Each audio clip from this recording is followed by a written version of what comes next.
Welcome to the Horse Mouth Podcast. It's my excuse to meet fascinating people and learn how they approach work, creativity, and problem solving. My guest today is the former principal of my alma mater, Centrepoint School, Cartole Road. A veteran educator, she has, believe it or not, over 4 decades of experience in the field. As a school student at the Pratt Memorial School in Kolkata, she made a name for herself in sports, not only as a member of the school basketball team, but also as a 3-time junior national champion in rifle shooting. In 1966, she was even selected for the World Shooting Championship. In 1968, she did her graduation from the prestigious Presidency College and her post-graduation from Calcutta University. During her PhD in physiology, she worked on the effects of the thyroid hormone on the brain. She published papers in various science journals and even presented at the Indian Science Congress. Later, she did her B.Ed from Nagpur University. She began her teaching career in 1982 by taking kindergarten classes at Mount Carmel School in Nagpur. 7 years later, she joined Centrepoint School as a science teacher, where she taught up to class 10th until 2013. In 1998, she was promoted to vice principal, and in 2004, she was made the principal of the school. Apart from her illustrious teaching career, she served as a paper setter for CBSE and mentored other school principals and teachers. She even conducted workshops on topics like gender sensitivity and classroom teaching. Owing to her expertise in adolescent education, she has been a national faculty at the Association of Adolescent and Child Care in India. This morning, however, in one of the most widely unimaginable moments of my life, she has agreed to be on my podcast. I intend to pick her brains about her remarkable life, her leadership, her views on the complex landscape of Indian education, and our shared love for traveling the world. And now, please enjoy my conversation with my school principal, Kana Roy Chaudhary.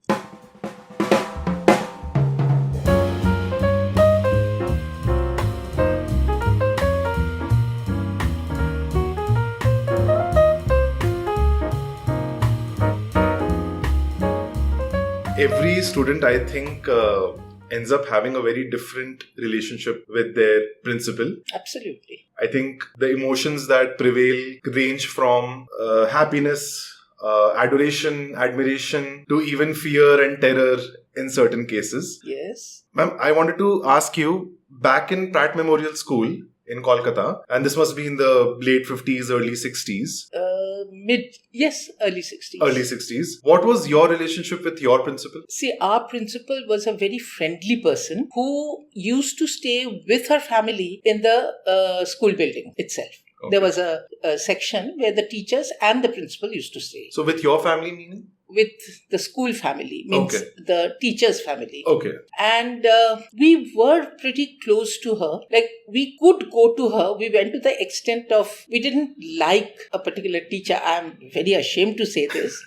Though she was a very good teacher. But, I'm talking about 61, 62, when she used to say, y'all come from the back streets of Calcutta, which hurt us like anything. And we went to the principal. We told her all this. And by the end of the year, this teacher was not there anymore. That was how close we were to the principal. What was your experience with sports in school? You were doing a lot. How did that come in? See, I was tall and so I was automatically taken into the basketball group.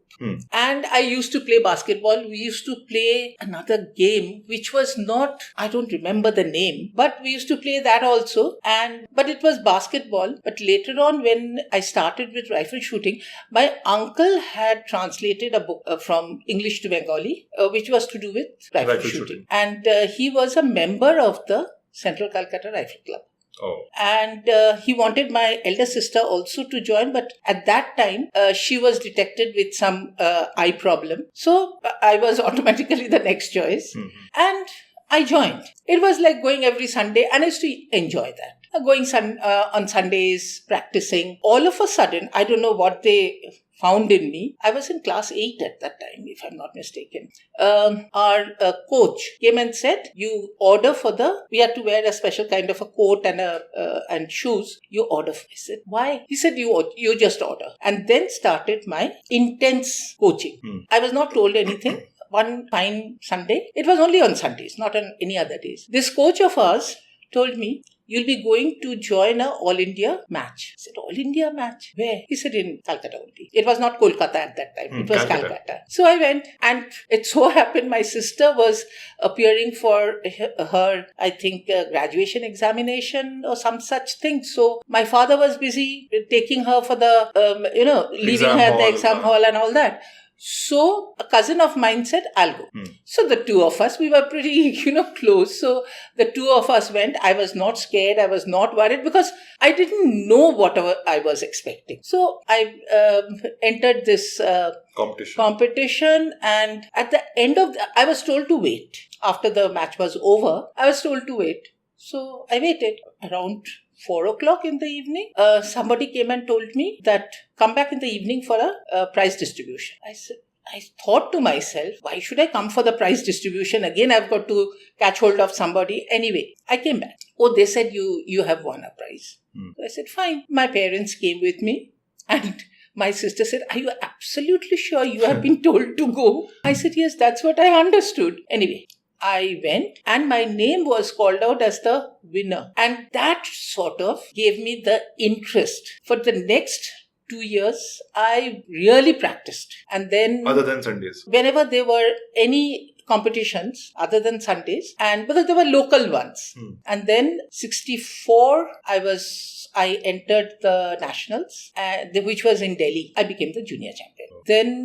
Then suddenly people started taking me into consideration. 64, 65, 66. Again, I was the junior champion. And I was the ladies champion also with many veterans. So that was it. I was selected for the world shooting. You didn't go? I went to the trials, but what happened was I was in two minds because by that time I was already in college and missing classes. This is the Presidency College? Presidency. Missing classes. We never thought of missing classes. But one of our professors said, you go ahead, we'll take care of your studies. Don't worry. Like attendance and everything? Attendance, studies, everything. So I went for the trials. I was selected, just barely. And but then in those days, money was a problem. I had lost my father by that time. And it was money, not as far as studies and all this, but I think my mummy must have kept some money aside for my marriage. I'm talking about 1966. Yeah. And it so happened, there was a proposal and my mother said, now you've got to choose between marriage or world shooting. It was a very expensive game. Very expensive. So I said, what do you want me to do? She said, no, you can do either. I'll be happier if you get married. I said, okay, I'll get married. So I got married. And thankfully, I did go into a family where nothing was, the word no was not there in the family. So I continued with my studies. I continued with my rifle shooting. And I continued till 68. Yes. After that, into your graduation. I completed my graduation. Till then, I continued. After that, I stopped. And your husband was from Nagpur? No, we were in Calcutta. My husband was in Anthropological Survey of India. Oh. And he also, it was, now thinking back, I realized that ours was a very, it was as I said, the word no wasn't there. So whatever I wanted to do, it was always yes, go ahead. Once I finished my graduation, my mother-in-law said, isn't it time that you start with a family? Both my father-in-law and my husband came rushing to say that, no, she has to do her post-graduation first. So I continued. And then after the exams, my daughter was born when a friend of mine came and said, there's a scholarship available in a particular institute, basic medical sciences, yes. So he said, will you join? I said, see, my daughter is just 19 days old. I don't think I can. My mother-in-law came and said, of course you must join. We are there. I'm still there. Wow. So that's the way it went. And ma'am, when you were in Presidency College, I was just reading a little bit about Presidency College. The alumni include Swami Vivekanand and Satyajit Ray, Bankim Chand Chatterjee, Rajendra Prasad and countless other people. Yes. What was like, we were recently in Kolkata, I think a year or so ago. What was it like going onto that college street, going to the Indian coffee house? Oh, All have those books. lots of lovely memories because, see, according to me, there were 3 groups of students who used to go there. One, the very, very good ones in studies. Talented. Very talented. I was not one of them. Another one was, by that time, there was another group who were very much into politics. Okay. I was not in that also. I was in the middle group. And I think because I took physiology honors, I wanted to be a doctor. But for some reason, I didn't go and go for medicine. And I took the second best, that was physiology. So I think that the entire group was like that, excepting for one student who was exceptionally talented. Okay. And we were 17 of us for the... In that class? In that class, because the honors group used to be a small section and we had what we called the pass subjects. Okay. We had to take any 2 pass subjects, and that was like, for physics we had around 100 and chemistry was a little less. 100 students? Yeah. So, the pass subjects were like you had to pass in it. Achha. And for the honors subject, to get an honors, you had to get a first division. Oh. 60%. Okay. And in those days, getting a 60% was quite a challenge. Yes. And and we were initially in awe of the college because we knew where we are going. Yeah. And as you entered the college, the Campus. campus, there was a row of staircases going up one floor. Yes. Long. They were both broad and, those buildings, one floor was equivalent to probably 1.5 floors of what we see now. And that gave us excitement. This was probably like a construction in the 19th century. Yeah, 18th century. Wow. Because 19th century, early. Yeah. So, but then we got used to it. We had our quota of everything. We enjoyed, we attended classes. There was only one class we went for a mass bunk, and that was a physics class. The 100 of you. The 100 of us. No, there was one student. He came from maths honors. There's always one. He attended. And do you know, our professor taught that one boy and never taught that subject, that particular topic ever again. Oh, he was very spiteful. No, he was not spiteful. It was a lesson for us. We never dared go for mass bunk ever again. And I always imagine, ma'am, that we visited the Indian Coffee House.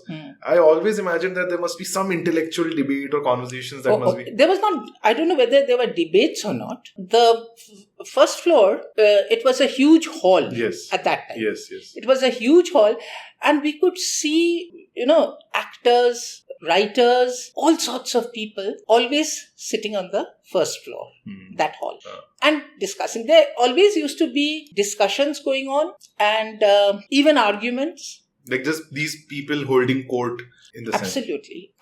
No, they were all groups of friends sitting and chatting. And we were always on the second floor. Achha, up in the corridor, kind of. The corridors used to be opened only when there were too many people. Otherwise, there was a smaller hall also. Okay. So we used to sit there. We used to go almost twice, thrice in a week. Because see, in those days, our money was not in plenty with none of the students. But we used to collect whatever we had, keeping the bus fare separately. Achha. And then we used to pool the money, whatever we had, and go. And it was mostly all 17 of us, the entire group. And we had lovely time. Then we used to go exploring in College Street, where whatever was famous, there was a famous sweet shop where we used to go very often, kachori. Okay. And there was another place, again kachori. Okay. Another place where they used to sell lassi. All sorts of things we did. And there's a coconut concoction also. Yes. That was the speciality. Yeah. We've been there. It was an amazing... Those places are an institute. Yes. In themselves. Absolutely. And the books. Of course. What was not found in any of the shops were found on those, on the railings of the Presidency College, there used to be a lot of booksellers selling old books. So if you really wanted something rare, you could find them over there. Wow. Always. I think we can go into your history and those stories a lot. But let's now come to a very small but highly significant part of your career, which is when you became the principal of Centrepoint School. We always used to see the principal as an authority figure. But it's only now that probably in retrospect we realize that the principal had more responsibilities than actual authority. Can you give me your take on what was that experience like? See, when before me, Mr. McFarlane was the first principal of the school. He was there for 1 year. Then Mrs. Chaudhary took up. And it was Mrs. Chaudhary who actually brought the school up. It was she, completely. And she had certain philosophy. Mrs. Upadhyay had a philosophy, which we all imbibed in us as teachers. What was that? This philosophy was first and foremost the students. It was like we were dedicated to the students, number one. There was no question of hitting or scolding. Scolding to some extent, yes, but never, ever did we raise our hands. Never. That was one thing. Secondly, the teaching was completely concept-based. Completely. Meaning, there was definitely textbooks and we ourselves studied the textbooks. The first. curriculum. Yes, curriculum. And the textbooks. And we took the concepts, what were the concepts being taught to the students for each one of the subjects. That we had to know. It's not going to a class, taking a textbook, reading them, explaining. No. It was always the concepts being taught first. And then, yes, definitely we referred to the textbook. In the lower classes, the textbooks were not that important. But yes, we used to make them read. Spellings used to be given a lot of importance at that time when we started. But later on, more than anything, it was always concepts because by that time we became attuned to the CBSE method of making question papers. So obviously it was concept. Teaching was always concept based. So probably the students understood better. You'll be the best judge. But ma'am, with the CBSE and the NCERT books, I think it was applicable after 6th grade or...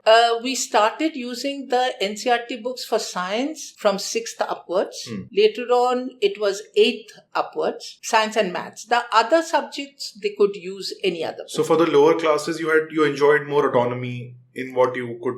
Yes. So what was preferred, the autonomy or the curriculum? See, curriculum definitely. Okay. Curriculum definitely. And what we realized was there used to be a few textbooks, good otherwise, in the sense the colors, because see, for the youngsters, colors played a big role. Colors, pictures. Like in the visual learning the sense. size of the font. Oh. So all these things were important. And what we realized, there were a few mistakes in certain books. I won't take the name of the publishers, but when we called them and told them, they accepted it and they changed the pictures also. So that was, by that time we had come to that stage. And as a principal, I won't call it authoritarian. No. It was more, at least as long as I was there, I preferred giving a lot of importance to what the teachers were thinking also. See, for sports or for the concert, I'm just taking simple things. I used to take their opinions, and if everybody agreed to it, we used to say yes. I used to say yes. So you try to create a certain sense of democracy. Sort of. But as I was saying, that at the end of the day, just before the actual performance, I used to say, you've got to change this and you've got to change that and cut down on the time. I used to say, and which the teachers used to accept. Because earlier you had given them so much. Yes. Freedom was something I believed in. And I think what I've achieved over the years is that the teachers, when I meet them, they still respect me and they love me. What I can see now. Let's take it a little step by step, but because I would like to get into the weeds of this. Let's start by, what were your responsibilities as the principal? Very difficult question. Because... Did you recognize yourself as a middle manager between...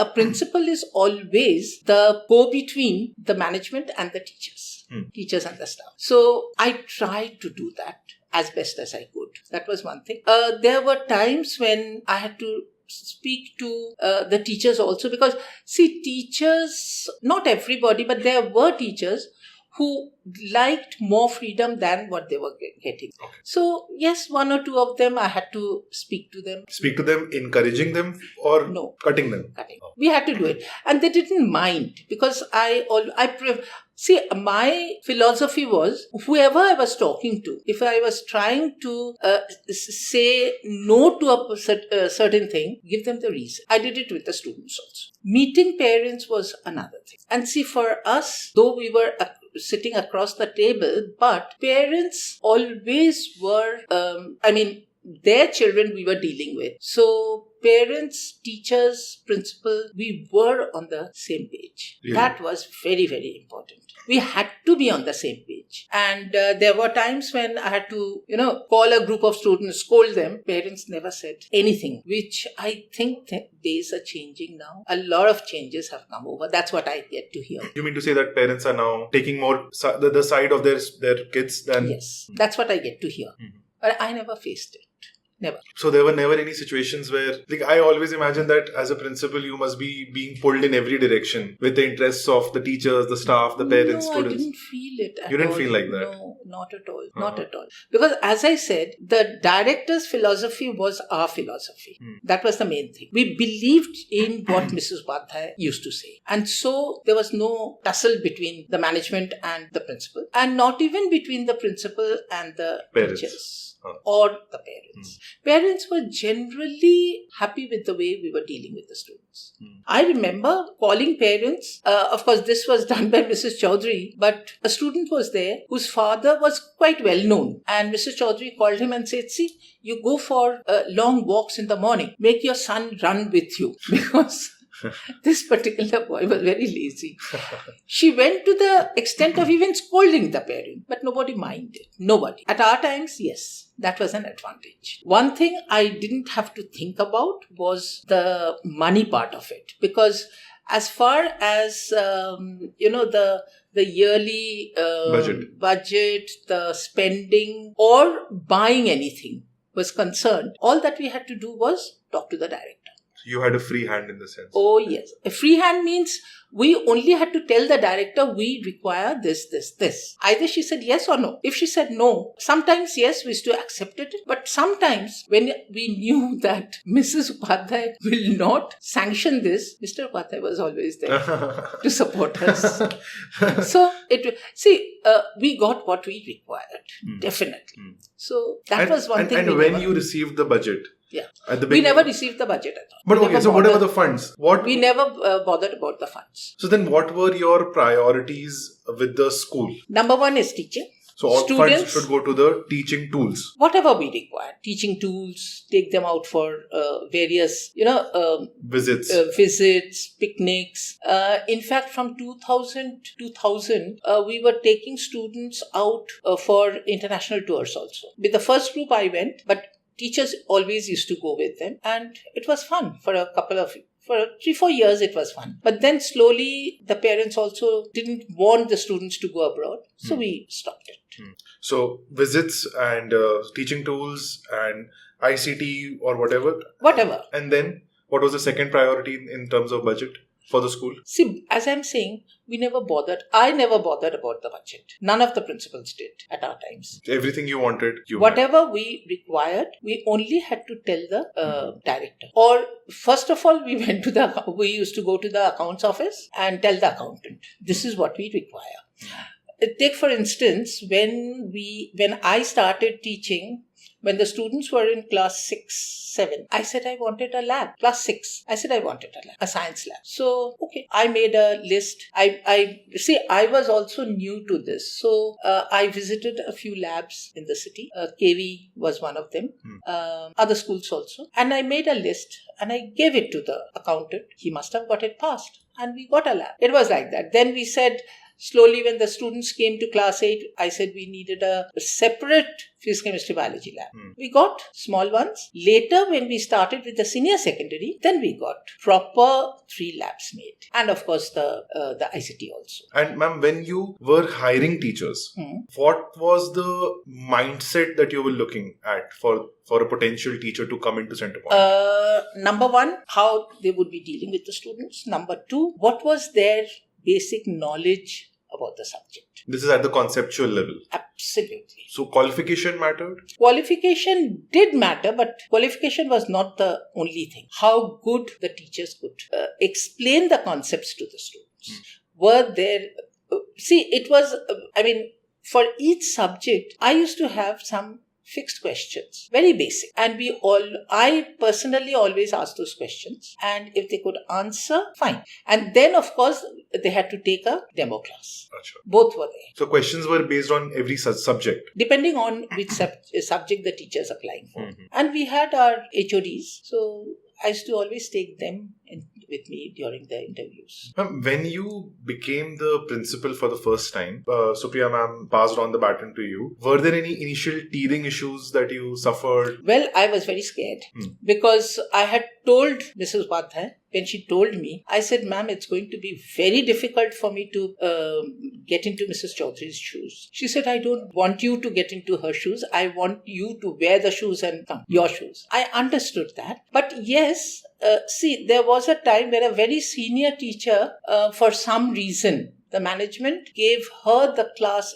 made her the class teacher of class 9 and I was made the class teacher of class 10. I don't know what was behind all this. This was before you became a principal? This was before I became a principal. And I felt it was a very, very tough thing for me because not that the students disrespected me. They didn't. But I could always feel that they couldn't accept me as the class teacher. I felt it. But no, I didn't face any kind of rebellion or disrespect. No, but I felt it. That is what I felt I would be facing when I became the principal. Okay. But thankfully it didn't happen. How did you deal with that kind of being positioned in the grade that you didn't want to be? Initially I told Mrs. Upadhyay, I don't want to become the class teacher of that particular class. She said, I'm not asking you, I'm telling you. So that was it. I had to. So I took it in my stride. I think I was just. That was one thing, fair. And I could teach well. Now I can say, not at that time. You didn't have confidence in your own teaching ability? I had confidence because I was studying all the time. Like even at home? Definitely. I have never entered a class without preparing. Never. Even if I teach even now. I teach for 1 hour a day for thrice a week. Even today, before going to the class, I still go through the topic that I'm going to teach. I prepare myself for any questions the students might ask. And one thing I learned to say was, I don't know. I'll find out and let you know. And that's what I did, always. And it was more or less all the teachers did. Was that difficult to get to that point where you accept? No, not at all. Nobody can know everything. But we can always find out, teach ourselves before we taught the students. That is something I still believe in. You're talking about you teaching classes. When you became the principal, I'm sure you wanted to still teach.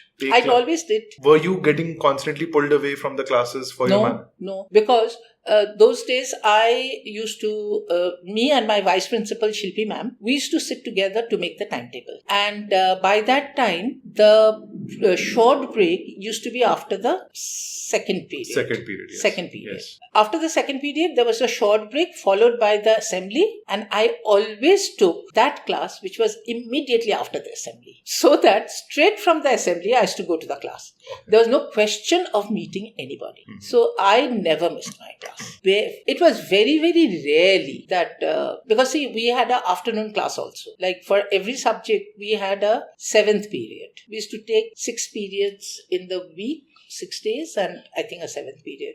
Something like that, depending on the subject. So, yes, the afternoon period, once in a while, I did miss. But I never missed it as missing it because I always used to exchange it with another subject teacher. So you were very careful, I want to take a class. Yes. That philosophy or system, whatever you call it, is still existing. Shilpi ma'am is still...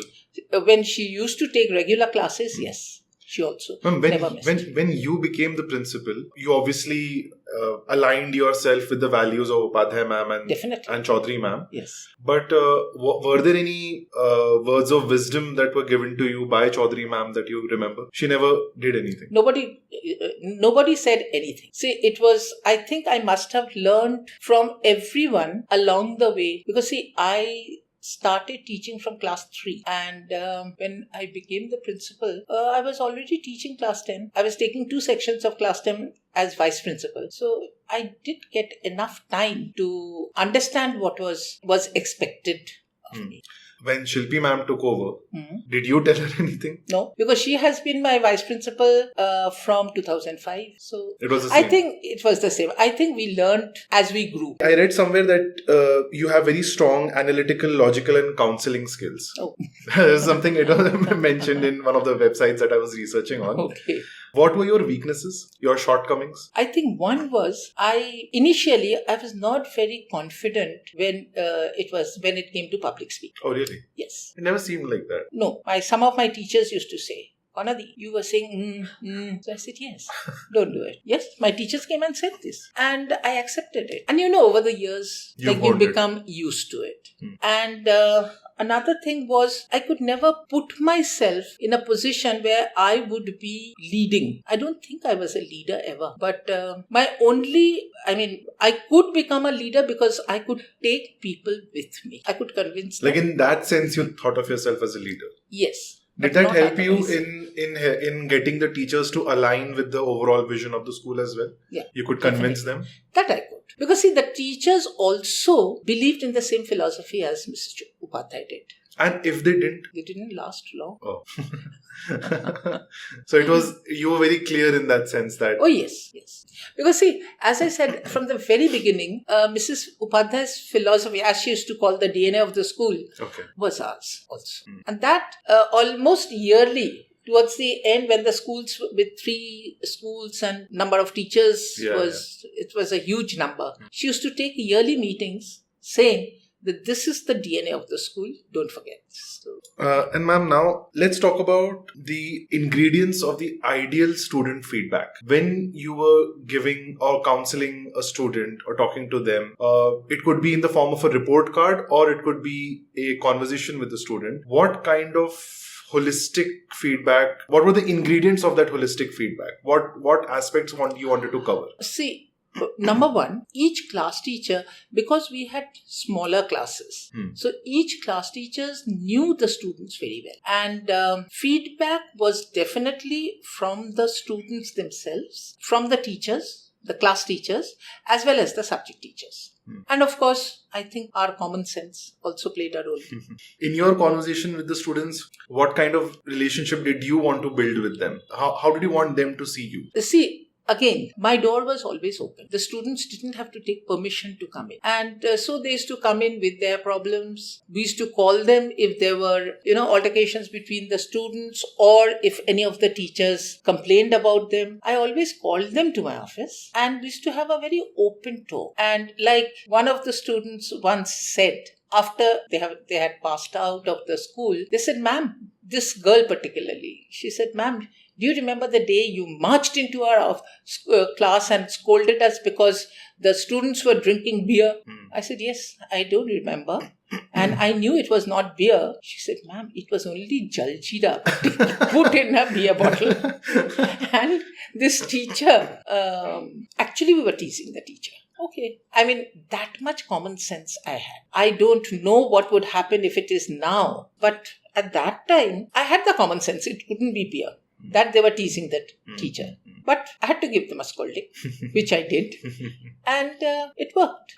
When there were situations like this, this is, of course, students are teasing. But I remember a couple of incidences that happened, which, we can just put under the umbrella of crisis situations. Whether it be a certain place getting, there being a fire incident or any other, students getting into an aggressive behavior, which I think happens in every kind of a school.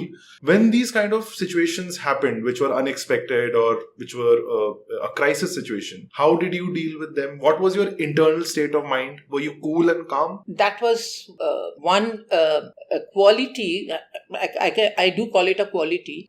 Yes, I was always calm. I never flared up for anything, hardly ever. And I used to take the students and the parents into confidence. How did you do that? Called the parents. I used to talk to the students. Maybe I can say it now. One of the students tried to commit suicide, so-called suicide. Thankfully, we knew who the student was. It was one of the teachers only brought this particular student down So the to my student tried to office. do that in school? Yes. Oh. So, and thankfully, and it was after school hours. So, thankfully, it was seen by somebody from the facing building. Okay. And this student was brought down to my office. I had a long talk with the student, me and the vice principal, both of us together. Tried to convince her, tried to find out why, what led to this incident. And then we called the parents. So between the calling the parents and you interacting with the student, did she open up to you? To some extent, yes. Most of the times, the students did open up. Most of the times. I think that was your quality. Not mine alone. Me, my vice principals. There was time when both Shilpi ma'am and Chitra ma'am, the two vice principals, were always with me. Especially after school hours. We always sat together and discussed the students' problems. How are we going to deal with it? And we used to call the Like students. individual students. Yes. So you would make your own strategy before calling them. Definitely.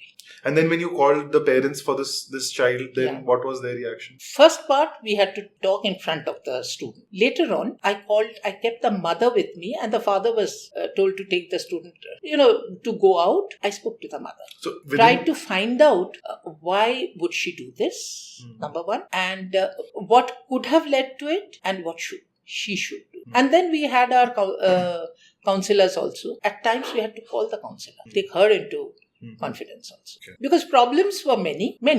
Each student had a problem. I mean, I won't say all 2,500 didn't have problems, thankfully. But the ones who did have, that was a good number. And we could deal with it. Most of them came out from this. Yes. Ma'am, when these kind of situations happened, you were probably calm and collected in the moment. But later on, did you... Of course. When I used to go home, I was always talking about the incident, mainly with my husband. And sometimes he would say, sometimes I would have a real argument with him because he was not seeing my point of view. But then, we used to talk about it. And as I said, there were times when I had to talk to Mrs. Upadhyay also, that this is what is happening. Now what? So was she like your mentor in that sense? Definitely. We always went to her. Were there any other people who you saw? No, not any other people. But see, don't forget, we had one maybe disadvantage. Many of the parents were Mrs. Upadhyay's friends. But she gave us a free hand. Still. She did. And ma'am, when situations did not turn out the way you wanted, your strategy did not work, there was some sort of a failure, be it in your handling of the situation or say even academic failure where maybe a batch hasn't performed as well as the ones before. I wouldn't say a batch, no. But say a few students maybe, yes. So let's limit it to your expectations have not been met in certain way or the other. You've met a failure. How did you deal with that? How did you cope with that? Most of the times we used to take the student into consideration first.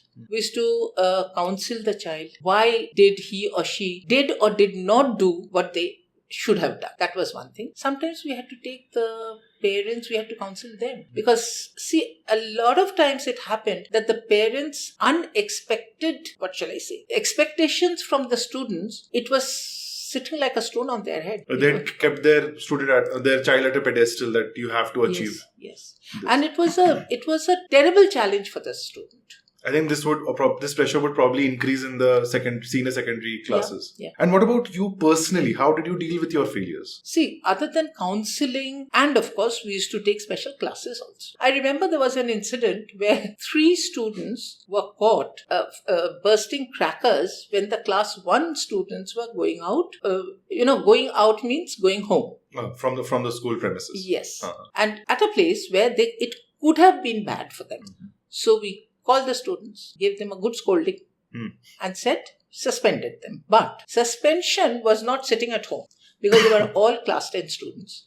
We selected teachers. Some of the teachers, they elected to do it.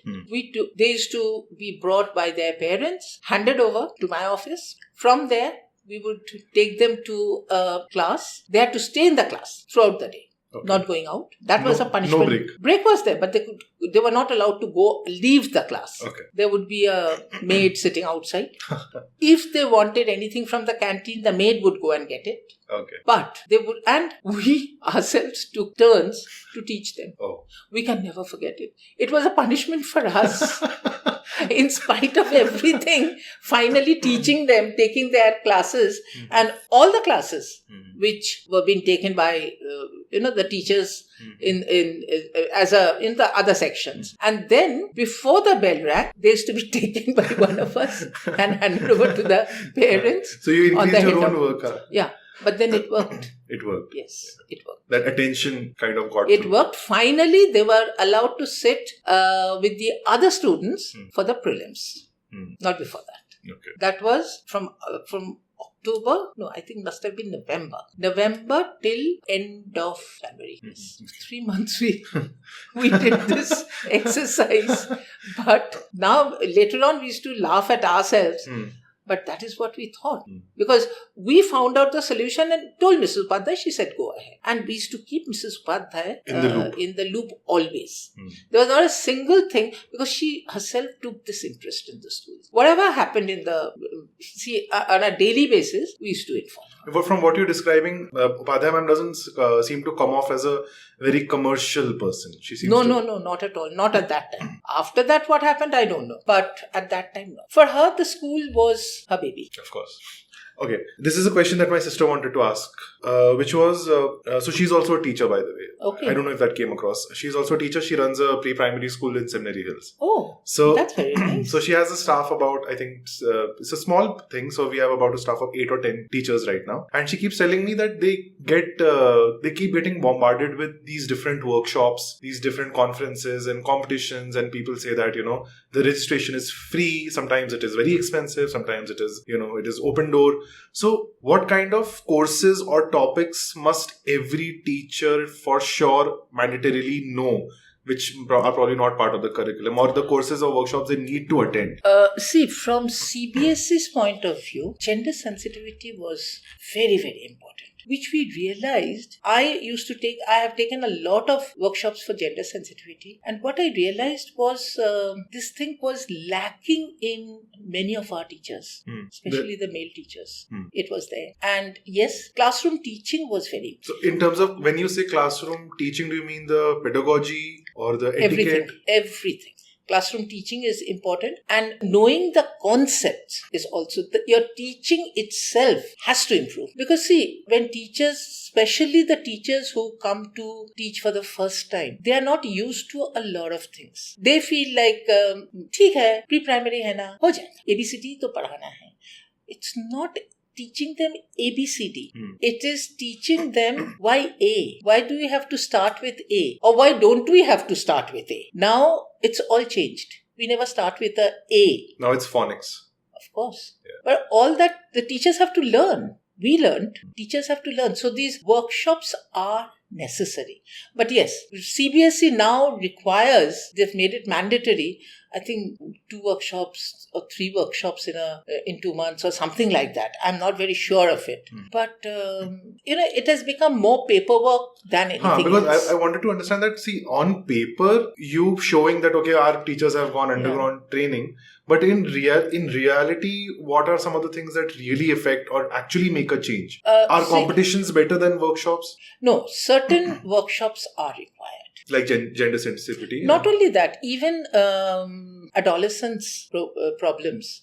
A lot of teachers don't know how to handle it. But yes, we had to also learn this. How do we handle the adolescents? Even parents find it difficult. And we have to understand that adolescents like once I heard somewhere, at our times there was no adolescence.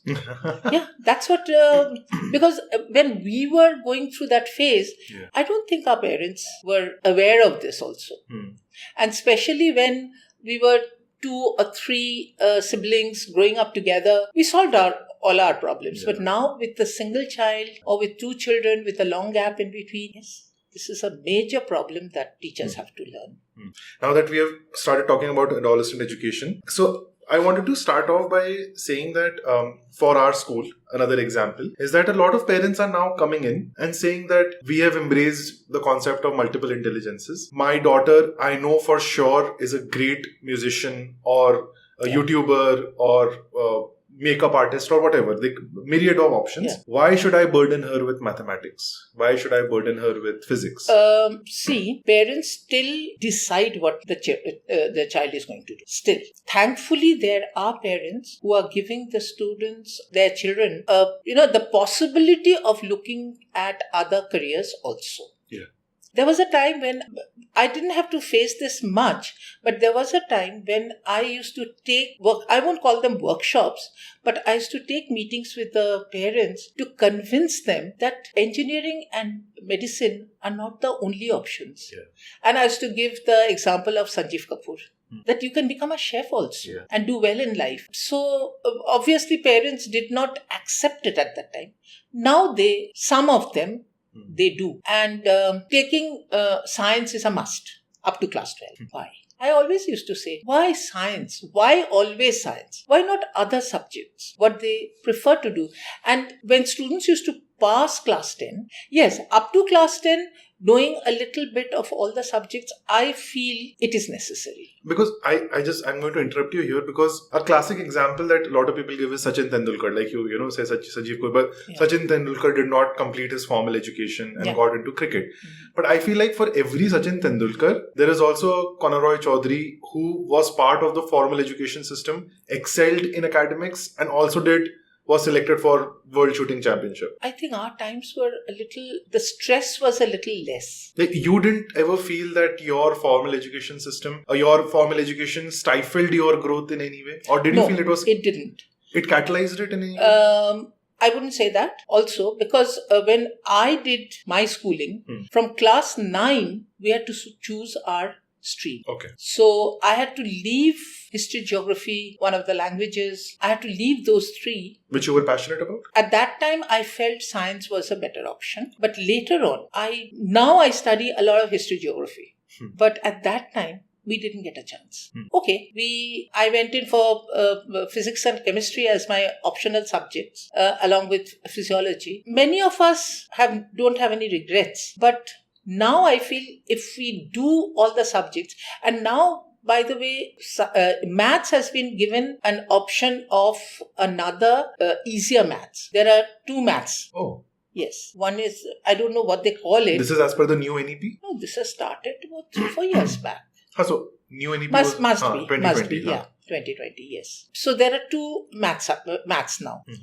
Earlier also, the maths for the commerce students used to be a little different. Then it became the same. Then now again, they've changed it. That's what I get to hear, especially in the school, at the school level. Yeah. That is one thing I think I like it. But again, knowing a little bit of history, geography, knowing a little bit of science, I think it helps you in the long run. When some student comes and says that, physics means it's a very difficult subject. And I resonate with that. See, I understand that. But knowing a little bit of this up to class 10, I'm not saying beyond that, yes, is okay.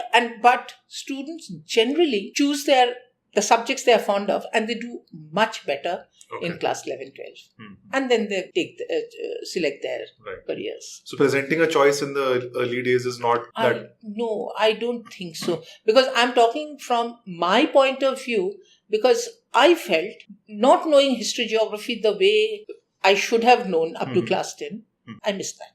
Ma'am, there's another issue, which is that up until our generation, I feel like because we did not grow up with the internet in our hands, it came to us in our adolescence, there was a general lack of awareness. Yes. Which is why we fell into some risky behaviors in one way or the other. I feel this is now my own theory, which is that I feel that now there is no longer a lack of awareness, but rather too much information. Exactly. Or misinformation, which is being supported by a confirmation bias, where you're fetching out details or facts that help propagate your own ideas. So how do you deal with that? Well, see, students are trying out a lot of things now, practically, which is not helping them. Not always. It has to come both from the school as well as from the parents. That experimenting, you can't experiment with life. So experimenting with things which can be a danger to you, that you shouldn't be doing it. It should come from both home and school. Because see, if it is only the teachers saying and the parents are saying, no, it's okay, it will never go down with the students. And not even the other way around. If the parent says don't do this, but the teacher says it's okay, students will not accept it. But we've got to teach them why not. The reason has to be told. It's no more, don't do this. Yeah, it cannot be. It cannot. They won't be convinced. They'll never be. Will you or I be convinced if anybody says, isn't it? Yeah. So why not take them? Because see, the awareness is much more now. Much more. Yeah. But we've got to teach them the reason why. Give them the reason why. Which is a little more complicated task than... Definitely. Yeah. But parents are also much more aware from what they used to be. Yeah. Teachers. And they have to be together to train the students. The ecosystem has to work together. Yeah. Definitely it has to work. Okay. Now, another thing was that, a few years ago, I self-diagnosed myself with a lot of anxiety. I suffered with a lot of, apart from a series of mental health issues, but which, bigger and small and big. But anxiety was the predominant ailment that I suffered with for a very long time. Do you think there could have been an intervention in my adolescent years in school by this? Could be. If you had this anxiety from then, maybe it started from then, from your school days. Could this be something dormant sitting then, which I did not? Could be, yes. I was not aware about. Yes. It could be. Neither the students nor the parents or teachers. And again, we both tend to allow ourselves to expect a lot from the children. We see one aspect of the students. And you mean the academic? Say yes. In school, if the teachers are aware of the students, what they are doing and their likings, dislikings, etc., we tend to develop a sort of a mental picture of the student and what the student can or cannot do. That is wrong. You're judging the student. Yes, that is wrong. We have to keep our eyes and ears open and then make a mental picture of the students. I'm not using the word judgment. It's a very strong word. But at least develop a mental picture of the student. And by mental picture, you mean... our expectations. Or like the psychological profile of the child. To some extent, yes. And for the whole problem is neither parents nor teachers have the time to really sit with the students and talk to them. Talking to the students is a must. What kind of talk? It could be anything. Right from falling in love with their classmates or maybe the teachers. It could be either way. It is happening now. Or anything under the sun. If the students can be really taken into confidence by the teachers, but we need a lot of time for that. Which thankfully even we could have, but not anymore. There's too much of work for the teachers also. And too much of work given to the students also. Because I'm saying work because other than studies, take any student. Are they doing only studies? No. There are sports, there are extracurricular activities, lots of them. Plus dealing with their love life. Hormonal changes. It is a must. It is a must. Earlier, parents could say, you can't fall in love at this stage. But this is the age when students do fall in love. Didn't we all have a crush over the test cricketers in those days or the various actors and the actresses? We did. Yeah. But who is going to tell that to the parents or to the teachers? The teachers don't have time. They've got a lot of clerical work now. Do you think counseling should be a mandatory part, like a course? Yes. Counseling is a must. But not as an option, but rather as a... Yes, to some extent. But when I was there in school, if I talked about a counseling or going to the counsellor, oh my God, that was taken like are you mentally disturbed? Exactly. But now I know people who themselves say, I need counseling. This is what is necessary. One has to now realize one's own problems and opt to go for the counsel. It's a must. Earlier we were talking about gender sensitivity. I know from my own personal experience, without taking any names of course, there were a couple of people that I saw in and around me in school who were clearly struggling with either their gender identity or their sexuality. Yes. or were facing, stigma and how boys were at the time. Not to justify any of those actions, but again, we were not well versed with the language Exactly. and the awareness that we are today. What advice do you have to a student who's probably in a closet, struggling? What advice would you give to them? It's a very difficult topic. Depending on the student and how close you are to the student. First of all, you've got to become close to the student. And both parents and teachers together have to sit with the student and make them understand. First and foremost, the parents have to understand. Easier said than done. It is okay. Accept your child the way the child is. And what if it doesn't happen? See, in that because I think case, their minds are a little less malleable than... Yeah, I know. But in that case, it becomes very difficult for the student. Very difficult. Because identity crisis and facing the society, both are there. It becomes not only very tough, I think the whole life can get disturbed. Thankfully, now, I personally know quite a few of our students who are now facing this. Yes, my inclinations are not what should be. I'm a little different. Fine. He or she is being accepted. We need to accept. I know it's easier said than done, but there are students. I know them personally. They are being accepted. But this is a must. And this has to start from school. Teachers have to put it in their heads. In class 10, there is a lesson on reproduction. This lesson, while teaching this lesson, science teachers have a lot of scope to discuss all these things in class, as a whole class.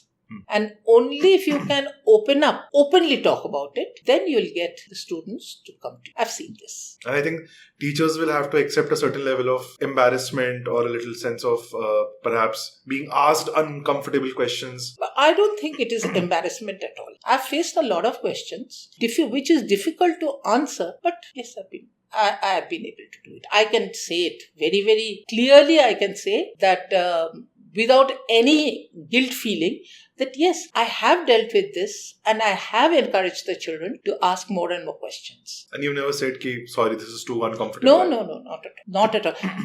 A science teacher shouldn't be able to, should be able to face these questions. And I believe that you used to deal with the boys when these classes both boys and girls. Mm-hmm. There used to be sessions with the whole class, and if necessary, separately with the boys and girls. If necessary, meaning if you saw... If the students were all comfortable, both boys and girls, then it's okay. But if boys or girls were not comfortable, it's either come separately to the teacher or, which may not be always possible, so take them separately. That is fine. Okay. And it's necessary. Now, earlier also, but now more than ever, young parents are being presented with a lot of options when it comes to the formal education system of their choice. Yeah. It is either state, for us it used to be state and CPS, but now it is state, CPS, IB. Yeah. Then there are teaching pedagogies also. Somebody saying, we have Waldorf, or there's Montessori, there is convent. So there are so many myriad of options that a parent has. What advice do you have for young parents? What kind of criteria should they be looking at when choosing a school for their child? See, number one, I feel you've got to find out about the school. Because what is the school in the name of, say, IB, or because right from pre-primary, we've got to select a school where they are dealing with the students correctly. Okay. That is very essential. And dealing with the student correctly? Correctly in the sense that giving importance to the child and neither to the curriculum nor to anything else. Child comes first because each child is different. So that is one thing they have to find out. See, secondly, nowadays, if you see, options are lots, but all parents cannot deal with the kind of fees that are being asked for. Does that mean that, it's going to be economic, division? Like a filter just by... It shouldn't be. Yeah. It shouldn't be. So that is the responsibility of the schools. Be it state... See, state boards have a lot of restrictions. They cannot do a lot of things which they should be doing. The board doesn't allow it. Okay. The board will not accept it. But pre-primary need not be like that. Yeah. Pre-primary, they can choose anything. Like when Mother's Pet started, Mrs. Padhai never stuck to any one system. She took the best of a lot of systems. She took. She herself used to go visit schools abroad, here, other cities. So she had this idea and it worked well. I remember at one stage, I think it was classes 1 and 2, where we just used to take the students, make them sit in a garden or wherever it is and observe. We've forgotten to teach them to observe. This is, you're talking about your time in Mount Carmel? No, Center Point. In Center Point. Mount Carmel was basically state board, and we had a very strict system. We had to follow that. Okay. Though we tried, because I was under a very senior person who would, bring in a lot of artwork and colorful work, etc. And we used to do that. But we never taught the children to observe anything. In Centrepoint only, I remember we had a science club or something. And a few students who had joined it once came back and said, do you know the bhindi does not grow this way, it grows this way. Means upwards. So I said, really? Where have you seen it? In the terrace garden. I said, check, let's go and see. And others also, because not all the students had observed this. So we all went. Ah, yes. And then Mrs. Upadhyay told me, do you know this is what one of the students said? I said, yes, ma'am. They came and told me also. Literally, observation we don't encourage observations. We encourage what is there in the textbook. Rote learning. Definitely. But observation is something we have to teach the children. Simple. Leave the children, go to the garden. If there is a garden, if there's no garden also, you'll be surprised at the things they'll dig up from the mud and bring and show you. How many of us look at the sky at night? Do we? Not enough. And now there are these smog clouds and we are unable to see the stars. Exactly. The way probably you would have seen them when you were a kid. Yeah, but not only that. Today in the morning I saw the sun. The sun was up, but I could look at it. Yeah. Stare at it. Yeah. Must have been smog. Even in a place like Nagpur. Forget about Delhi. They don't see the sun for days. So that is also there.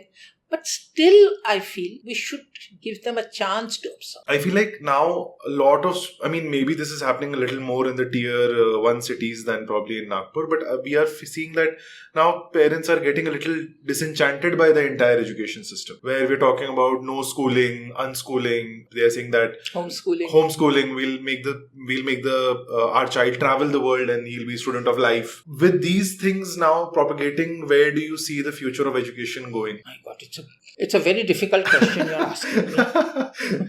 I'll follow this up with an easier question. No, it's very difficult for me to answer. Because, schools also teaches a child to be social. That is also required. But that argument can be made for a cricket field also, or a football stadium also. Definitely. But certain basic things that we learn in school is also required. That's according to me. Yes, Rabindranath Tagore never went to a school. But where do we give our students that kind of facilities? We don't. Sitting under a tree and reading. Where do we give them? We don't give them. And I also feel like now schools, and especially pre-primary schools, are more for the parents than for the kids. Because then they get to send their kid away for the rest of the day and they can do their job or whatever. True. But it also if a pre-primary doesn't have any set curriculum. Right. So you can, the director of the school can easily select what is to be taught, what need not be taught, and the kind of, facilities which is being offered. Yeah. Even a very small school can give facility, like we cannot give them swimming pools, but surely we can give them those big tubs. Yeah. That's what we have done. Yeah. Water play. Water play. Water play. Yeah. They can do water play. That is also a lot of fun. Yes. So things like this can be given to them. And especially in the pre-primary, observation teaching has to be there. That sense of exploration. Absolutely. Otherwise, we are depriving them actually. Yeah. What is around you? Because even now when I teach science, I always say, look around you. That is science. Science is there everywhere, all around you. But you have to know what to look for. Pre-primary schools can do a lot, but not as of teaching them how to write and how to read. No, but observations, enjoying the school, enjoying the company of the friends. More motor Motor development automatically will happen. will happen. And motor development actually for KG1, even in KG2, simple, even holding the pencil properly, it takes time. We can't hurry with them. Yeah. That we have to teach them these words and then send them to class 1. I don't believe in that. Plus, I think some students now, more than ever before, are being diagnosed with delays and dyslexia and a whole lot of issues. So they'll take more time coming up. Learning disabilities are being detected earlier, are being accepted by the parents also. Yes. Earlier, learning disability didn't exist. Like adolescence didn't exist. Yeah. Learning disabilities didn't exist. They were just excuses to not do. Yeah. Yeah. So I promised you an easy question. So the question is, like when my sister sometimes comes over and we live with our parents here. So whenever she's talking to my parents, when she's talking to her parents, she has that tone of a teacher, because I think she's been teaching for the last 7-8 years now. So we keep telling her that, why are you schooling us? So are there any such occupational habits that have probably spilled over? It comes. Did your husband or daughter ever complain? No, they didn't. But I think it comes automatically. You tend to. The speaking like that. It becomes a habit. I know it's not right, but it comes. Like my sister in each of your careers, there's a certain way of talking. And teachers are known for this. Yeah. Like my sister was saying, you can just tell that she's a teacher by the way she's talking. True. Ma'am, can you settle an age-old debate? Which is tougher? Teaching kindergarten or teaching class 10? I think teaching class 10 is easier. I feel so. Yeah. Because they already come with certain amount of knowledge. And so taking it up from there is easier. Also, they are not soiling their pants. No. But teaching the little ones, and because see, at that stage, each one's, uptake differs. Okay. So you've got to be very, very conscious about that. I'm expecting that all the students will know how to do addition. Or who said so? No. That's why we nowadays, for teaching maths, so many different types of games, etc. The playful way of doing it. Yeah. It's easier for them to understand. I think by the time they reach higher classes, they are at the same page. Yes, they have to be. Not that they are all at the same page, but... there are outliers everywhere, yes. And we also face another problem. There are some super intelligent students. Yes. They are labeled as hyper. They are not hyper. They finish the work, they know the work, so they've got to be given some other work. Yeah. Or they'll get impatient. Of course, and they'll do anything. Yeah. But we don't understand it as teachers. There are lots of students like this. Lots. Does it happen, ma'am, that you will see this kind of a genius in lower classes, but by the time they reach senior, second year, higher classes, that genius has faded away? See, a genius will not fade away, but it can be suppressed. Oh. It can be suppressed. Suppressed by? The teachers, the system, unless the parents are aware and they shift the child to another proper school or proper environment. Okay, ma'am, I think I've taken a lot of your time. One final question. Over 4 decades of teaching, what has been the best lesson your students have taught you? Shall I tell you? Yeah. Truthfully. Yes. I wanted to be a doctor initially. I wanted to be into research, but after I started teaching, I realized no other career would have suited me. I think I've taken the best decision in life by being a teacher. Wow. I've learned a lot. And there's one more thing. I never no regrets. Whatever has happened to me, I've accepted it and I'm happy. Thank you so much, ma'am. Thank you so much for honoring me with your presence, for giving me this opportunity. If there is anything that I have done wrong or if I can make better, please let me know. Please don't do this. I'm interrupting you, but please don't say all this. In fact, I have enjoyed, I've never talked to anybody at length like this. Thank you. Thank you so much. Thank you so much, ma'am. Thank you. It was a pleasure. If you learned something new from this episode of the Horsemouth podcast, do rate and review us on Spotify, Instagram, X, or wherever people engage with you the most.